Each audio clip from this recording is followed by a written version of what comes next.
دنیا والے کہتے ہیں کہ مشکل ہے، کوئی مشکل نہیں ہے. تمہارے گناہ ایک سجدے کی مار ہے، ایک آنسو کی مار ہے. یہ تم نے اللہ کے سامنے لمبا سا سجدہ کیا، تنہائیوں میں تھوڑا سا اپنے آپ کو ریئلائز کروا کے رو لیے، دیٹس اٹ، سب کچھ ختم. ایسے ہو گئے جیسے ابھی پیدا ہوئے ہو، کچھ نہیں کیا تم نے.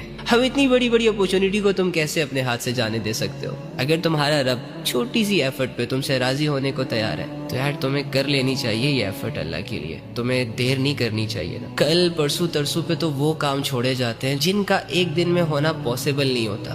ارے یار تمہاری مغفرت کا معاملہ تو چند سیکنڈ کی گیم ہے. 5-10 منٹ کی دل سے ایک دعا کرنی ہے اور اللہ رب العزت نے تیرے لیے ہدایت کے دروازے کھول دینے ہیں. پلیز نا یار.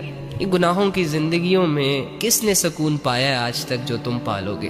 یہ لذتیں، یہ شہرتیں، یہ نام، بہت سارے لوگ کما کے چلے جاتے ہیں دنیا سے، ان کے ہاتھ سوائے رسوائی کے کچھ نہیں آتا. یار تمہیں ایک دفعہ اللہ کی طرف آ کر تو دیکھو، مزہ نہ آیا نا تو واپس چلے جانا. تمہیں ایک دفعہ اللہ کے لیے یہ ساری چیزیں چھوڑ دو جو تمہیں مشکل لگ رہی ہیں لیکن مشکل ہے نہیں. پھر تم خود ہی دیکھو گے 10 سال بعد بھی اگر تمہیں اس فیصلے پر کوئی پچھتاوا ہوا نا تو آ کے میرا گریبان پکڑ لینا. جس نے بھی اللہ کے لیے سٹیپس اٹھائے ہیں نا تو اللہ رب العزت نے اسے دھکا نہیں دیا، ہمیشہ اسے تھاما ہے اور ذلتوں کی گہرائیوں سے نکال کر عزتوں کے تاج پہنائے ہیں. کیا اس اللہ کے خزانے اتنے محدود ہیں کہ وہ صرف 2-4 لوگوں کے گناہ معاف کر سکتے؟